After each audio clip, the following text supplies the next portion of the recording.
When I was 15 years old, I went to the movies with some friends to see Sam Raimi's Spider-Man.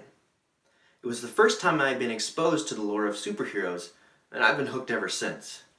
That archetypal good versus evil, light versus dark, ordinary people getting extraordinary powers to do extraordinary things, to fight for those less fortunate, and to save the day. All the while hiding their true identities under a mask. The formula really can make for some great stories. Now, if you take superheroes and mix in the tabletop gaming mechanism of deck building, then you get one of my favorite gaming experiences of all time, the DC Comics deck building game.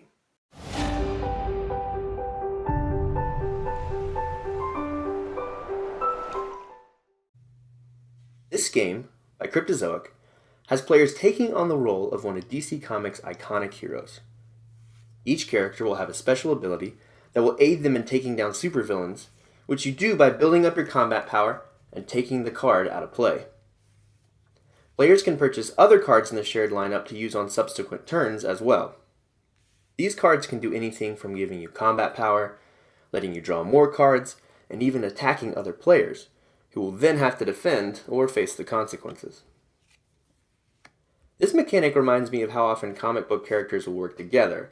Well, until they don't, and then they turn on each other, they fight for a little while, and before you can say Excelsior, they're friends again. Yeah, I'm looking at you, Batman vs. Superman. Your mother's name was Martha too? Okay, now we're BFFs. Players can also get attacked each time a new supervillain appears after you've defeated the last one. You'll need a defense card for these instances as well. These supervillains can do anything from making you draw a weakness, which will give you negative victory points at the end of the game, or randomly destroy a card. Not literally, this isn't a legacy game. Or even if you're playing the Heroes Unite version, you may have to put down your character's special ability until that villain is defeated. Just put those glasses back on, Clark. We've got this.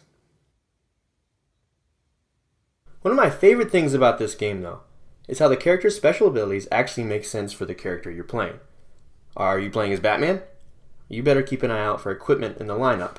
They're worth extra combat power. You're going to want to buy those. That utility belt, it isn't going to fill itself. Are you playing as the Flash? Well, you get to go first. No, really, that's on the card.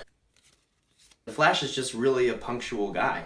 The game's pretty balanced, and if you focus on using your character's special ability, you're going to have a good chance at winning the game.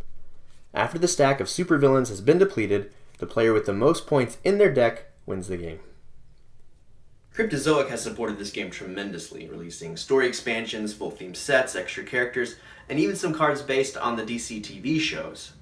Now when you consider that fact, and the fact that a lot of their games are playable together, and you have the fodder for an enormous amount of time building decks. I mean, who doesn't want to see Legolas, Cyborg, and Sidney Crosby duke it out? If you're a fan of superheroes and deck building games, you should check out the DC Comics deck building game.